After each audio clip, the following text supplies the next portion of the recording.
Hoof number 15,328 सैन्य प्रणाली के अनुसार खच्चरों को नाम नहीं दिया जाता, इसलिए इनको हूफ खुर नंबर से पहचाना जाता है। लेकिन इस खच्चर को नाम दिया गया। सिक्किम के पैडोंग गांव में उसका पहला पोस्टिंग था, इसलिए गांव के नाम से ही नामकरण हुआ। नाम था पैडोंगी।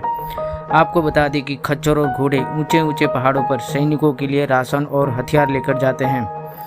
1971 के युद्ध में भारतीय सेना का खच्चर पैडोंगी पाकिस्तानी सेना को चकमा देकर उनके ही हथियार लेकर भारतीय चौकी पर वापस लौटा था।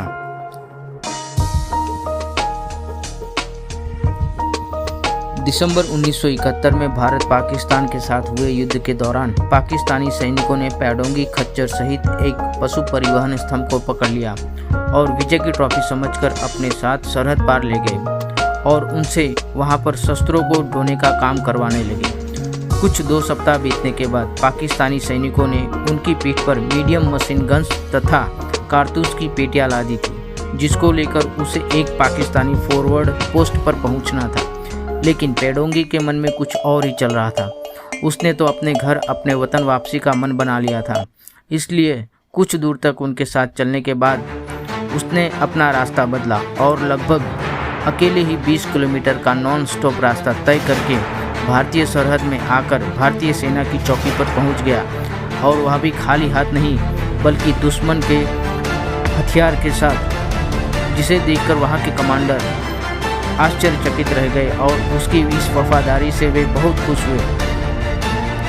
अब जब इस घटना की जानकारी पाकिस्तानी सैनिकों को मिली होगी तो उनके तो होश ही उड़ गए कि खच्चर गया सो गया, साथ में हमारा हथियार भी ले गया।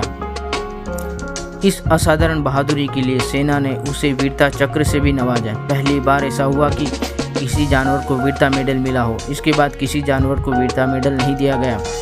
पैडोंगी ने सेना में सबसे लंबे समय तक सेवा कार्य के लिए गिनेस बुक में वर्ल्ड रिकॉर्ड स्थापित किया है, जो शायद ही कोई तोड़ सकता है, क्योंकि खच्चर ज़्यादा से ज़्यादा 20 वर्ष तक सेना में ड्यूटी कर सकते हैं। सेना ने इसे एक औपचारिक मखमली गलीचे से भी सम्मानित किया था। साथ ही दिल्ली छावनी में केंद्रीय सेना सेवा कोर के भोजनालय का नाम पैडोंगी के सम्मान में पैडोंगी लाउंज रखा गया है। दोस्तों, करीब 2 सप्ताह तक शत्रु छावनी में बंदी बनकर रहने वाला खच्चर बिना किसी की सहायता से अनजान रास्ते से चलकर अपने आप वापस लौटकर आना, वह भी सही पते पर और सही जगह पर, यह मानो या ना मानो दिमाग हिला देने वाली घटना थी।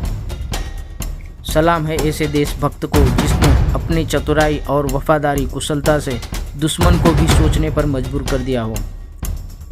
दोस्तों, अगर आपको वीडियो पसंद आई हो तो लाइक करना, शेयर करना और सब्सक्राइब करना। मिलते हैं फिर किसी अगले वीडियो में।